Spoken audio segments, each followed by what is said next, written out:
I'm going to make a very simple tutorial quest here. Now this is going to be a kind of fake quest. It's not something we're going to put in the game because I can hardly make a good quest in like 20 minutes or something. I'm just going to outline the quest we're going to do. So I'm going to call this the sticks quest. We've got an NPC who's going to ask us to collect 3 sticks.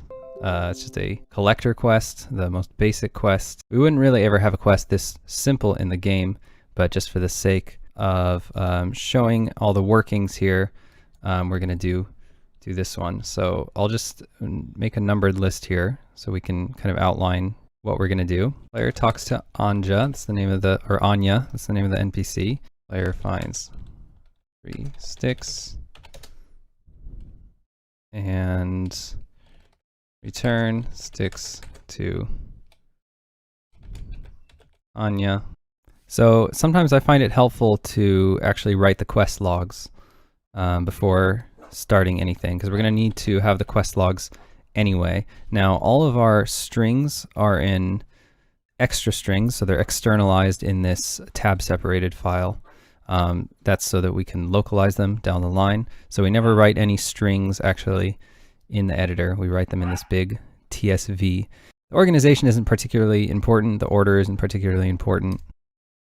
Okay, so there's a title for the quest. This is the name of the quest that will show up in the player's quest log. So even the title is localized, obviously. A hunt for sticks. Stupid quest name. It's a throwaway quest. All right. Then we can go like sticks quest log 1. We're probably going to have 3 logs, right? Because we have basically 3 quest stages. And the first one might be Anya in the Blushwoods asked me to find her 3 sticks. Okay. And then the next log might be I found 3 sticks. I should return them to Anya. Okay, so the last quest log is like just the, completed state of the quest usually. You always want to have one of these.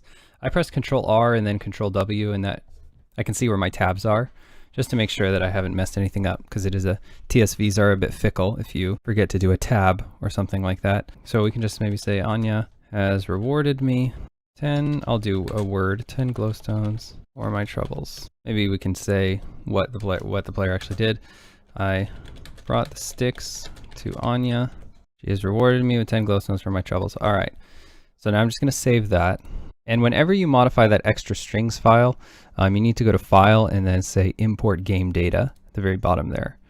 Every time you run that, it's just going through the project folder and looking for conversations, this string localization file, and schedules, and just a bunch of other bits of data that it gloms onto an object in the main here. And then you'll see the main now has an asterisk because the scene gets dirty when we import that data. Okay, now that we have our quest logs, let's make a character. So to make a character, you can go into NPC templates here, and the characters are organized by their area. And I'm just going to go into National Park, and let's just duplicate Cartographer. And I'm going to rename this object to Anya. We've got a bunch of fields here, and in the documentation that I wrote, you can see a little bit more detail what these fields do. We changed the object name. Probably going to have a schedule for her. We haven't authored the schedule yet, but most of these fields are just string IDs for grabbing a piece of data. Okay, and she also is going to have a name tag called Anya, and her initial conversation is going to be Anya 0. So the name tag is actually a string ID. It's not a string. Well, it is a string, but it doesn't show that to the player. So again, it doesn't really matter where you put these. I just kind of seem to have organically developed a convention here. So I'm just going to say Anya tab Anya. Now that might seem kind of weird to have a string ID that is exactly the same as the actual string. But you can imagine once we have different localizations, obviously, not every language even has these characters, so it's going to be a different string for her name. Okay, so I'm going to save that file and then go back into Unity, and I've got to import game data again. Cool. So now I'm going to actually put this NPC in the world. This NPC template is a scriptable object and it lives in the project, and it's just a wizard for generating the actual NPC object. So create or update. So you can see it placed a new NPC here, and I put it into main, which is not what I want. What I'd like you to do is make a new folder in quests and put a new folder inside of that quests folder. Let's call it the sticks quest. Okay, and now everything related to the sticks quest is going to go into this folder. So Anya as well, the NPC template for Anya can go into that folder. So she'll go into quests, sticks quests, and I'm actually going to make a new scene in that folder as well. So making a new scene, and we can just name the scene after the quest, sticks quest. And I know that seems kind of weird. Why would you have a quest in a scene? But that's just going to make it really easy for us to merge. Just like the documentation says, the only actual things that are going to have to go in the game is the NPC themselves and the destination nodes, which are just game objects in the world. If you put those things in their own scene, it's just going to make it that much easier to just submit the scene into Unity Collab, and then I can manually put the contents of the scene into the other scenes instead of having to rely on a scene diff or a scene merge, because that is just a nightmare. So if we just put this scene in the world, let's get rid of this main camera and directional light, we can just put our Anya in there. And we're ready to get started here. So we have our quest logs, we have our NPC. Of course, if we jump into game right now, well, to be honest, I don't really know what will happen. Probably some kind of null reference exception, because she's trying to look for a schedule called Anya regular, and of course one doesn't exist. So let's go ahead and make one. Now schedule is just a list of destinations. So first let's make the destinations. Most of the destinations are in the schedule manager in main. So main game core schedule manager.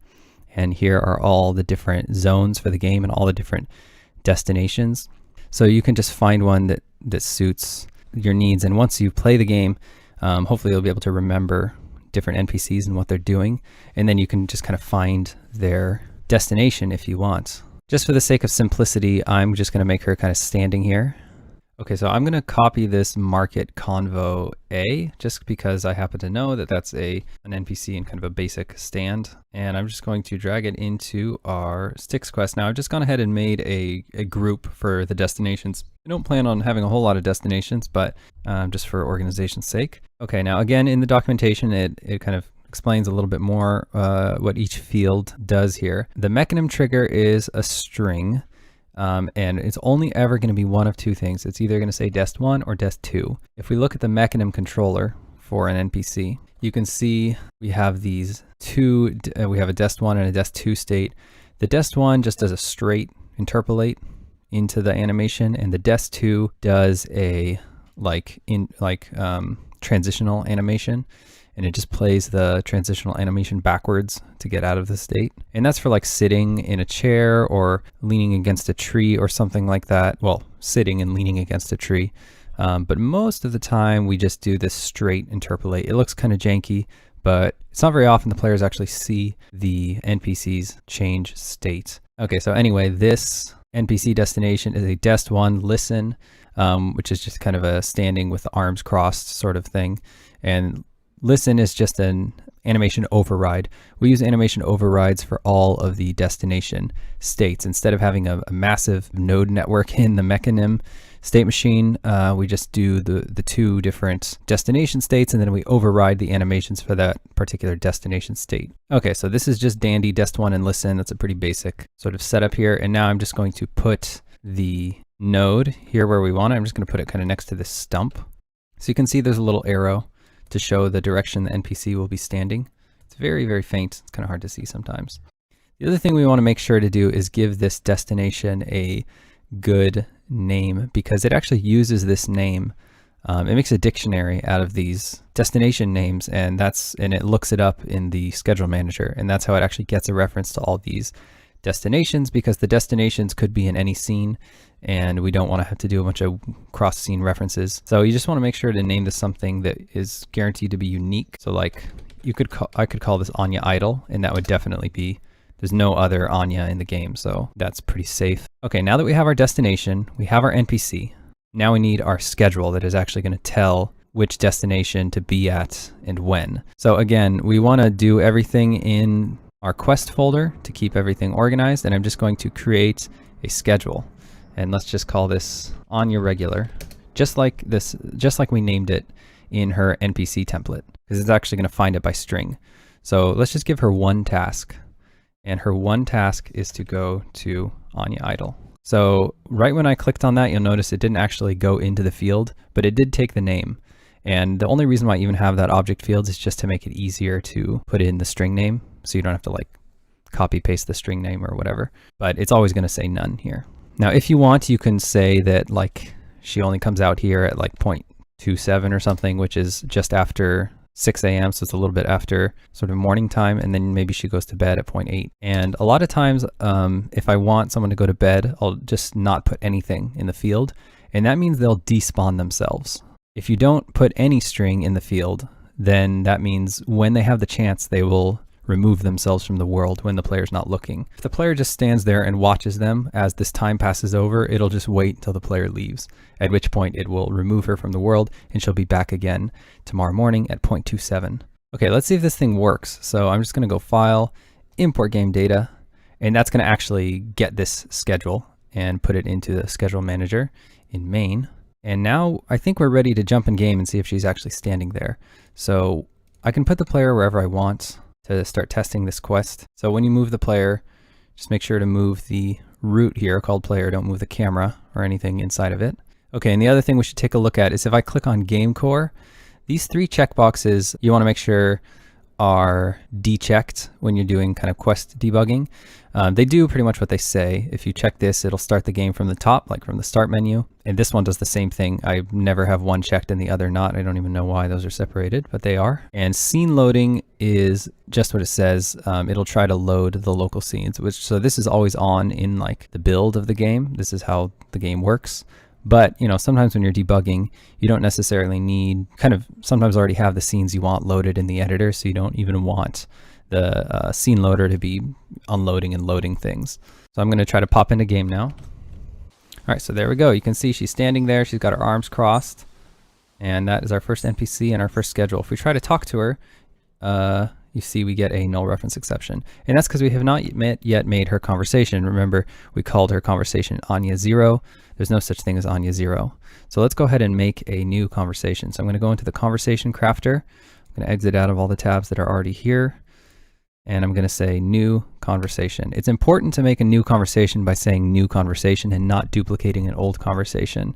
Because if you duplicate an old conversation, it won't initialize some data that needs to be initialized. It only happens when you make a new one from scratch.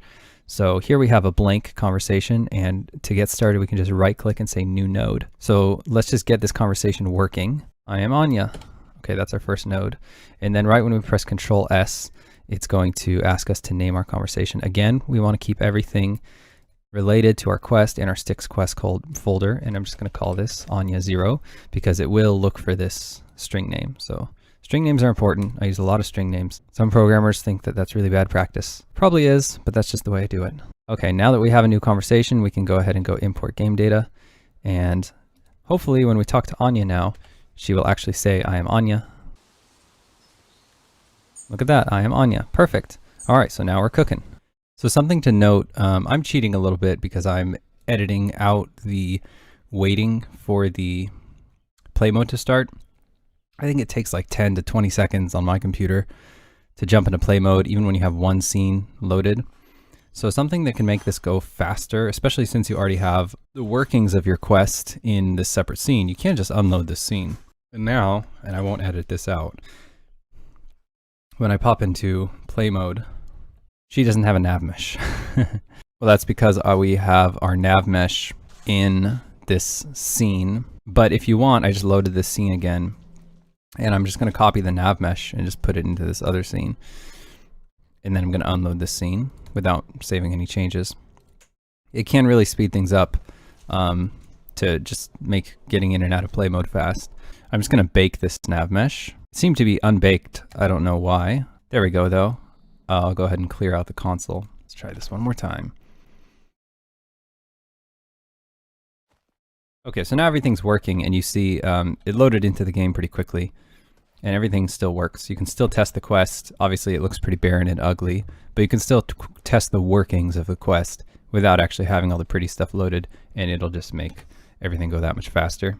Okay, moving on though, let's actually put in the meat and bones of the quest here. So we can refer to our little thing here. So Anja asks the player to find them 3 sticks. So this is all just going to be, this is not a real quest, like I said. I am Anja, I need 3 sticks. Will you find them for me? Okay, and we'll give the player some choices. Sure, or I'm busy. If the player says sure, then we can go ahead and start the quest. So to start the quest, we can, it's just quest log. Sticks quest title, and then we'll give it the first log. Okay, so maybe now she can say, great, I'll be here. We can set a bool token, maybe called getting sticks.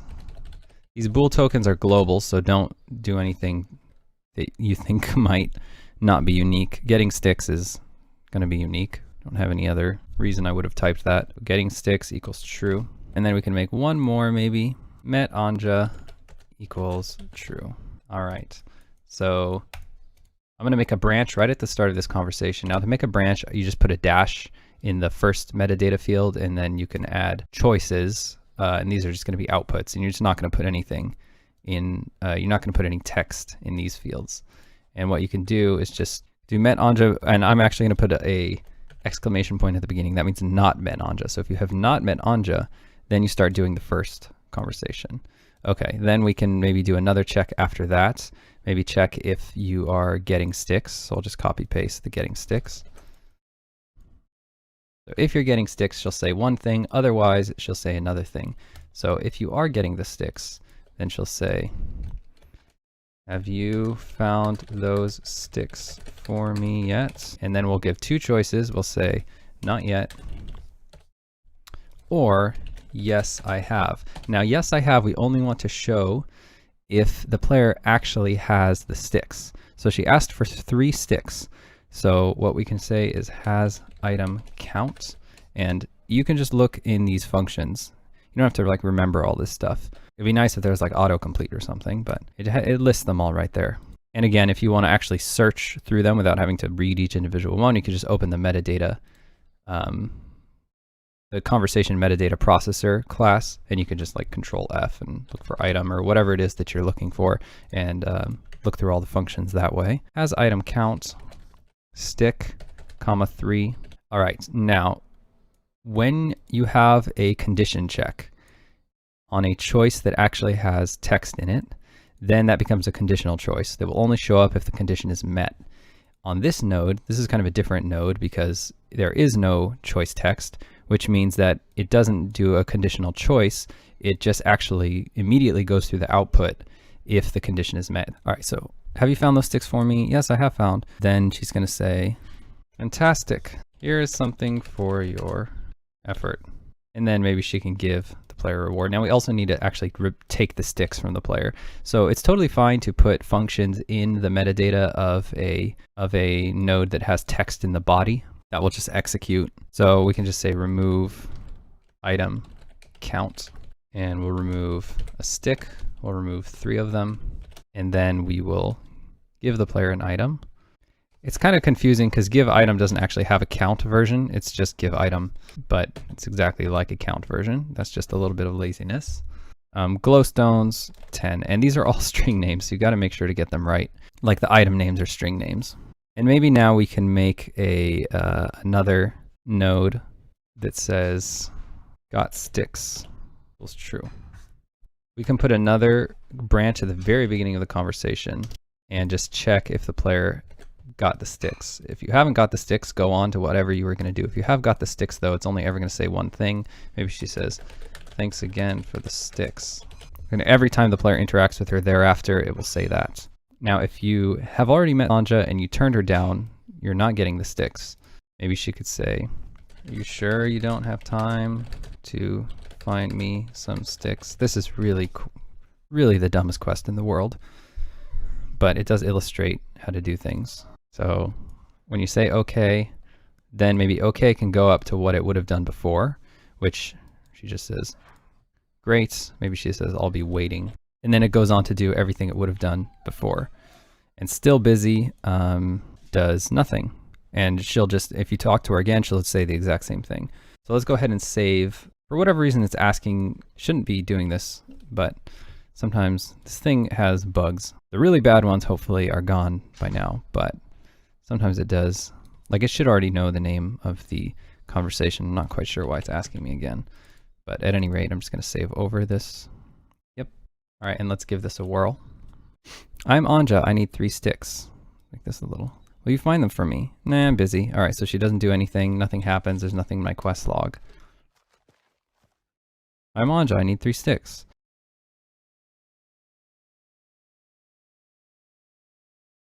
We give them to me. Sure, great. I'll be waiting here. Okay, now I get the quest log, and you can see our message. Anja in the Blushwood Woods asked me to find her 3 sticks. Okay, and if we talk to her again, have you found those sticks for me yet? All you can say is not yet because you haven't found the sticks. So that's all working just dandy.